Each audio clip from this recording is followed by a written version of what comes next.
सादर जय जिनेन्द्र। 10 लक्षण धर्म का छठवां लक्षण है उत्तम संयम।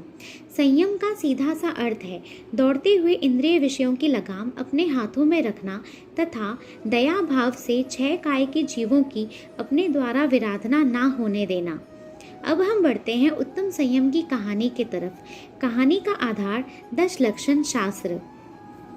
गज कुमार श्री कृष्ण जी के भाई थे। वे अत्यंत सुकुमार थे। वे अपने पिता आदि के साथ धर्मोपदेश सुनने के लिए नेमिनाथ भगवान के समशरण में जा रहे थे। मार्ग में एक ब्राह्मण की अत्यंत सुंदर पुत्री को देखकर श्री कृष्ण जी ने उसके पिता से गज कुमार के लिए उसकी मंगनी कर ली और उसे अंतःपुर में भिजवा दिया।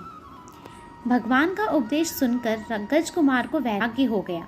उनका वैराग्य इतना उत्कृष्ट था कि उन्होंने वहीं दीक्षा लेकर समशरण भी छोड़ दिया और जंगल में जाकर एकांत स्थान पर ध्यानारूढ़ हो गए। जिस ब्राह्मण की कन्या का संबंध गज कुमार से हुआ था वो ब्राह्मण जंगल से लकड़ियां इकट्ठी करके लौट रहा था।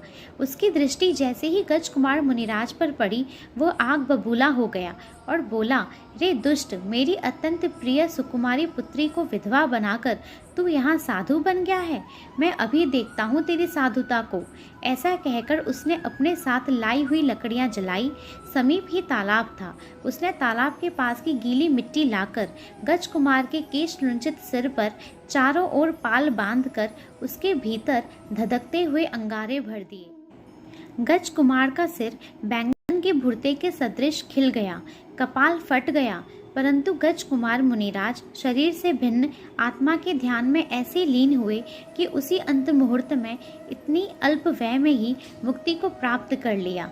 संयम के धारी मुनिराज कितने भी उपसर्ग व परिचय हो पर अपने समता भाव से च्युत नहीं होते। कुछ ना कुछ नियम का लेना एक संयम है। गृहस्थ जीवन में रहते हुए भी प्रत्येक कार्य को सावधानी पूर्वक करना संयम है। सावधानी पूर्वक चलना, फिरना, उठना बैठना भी संयम है।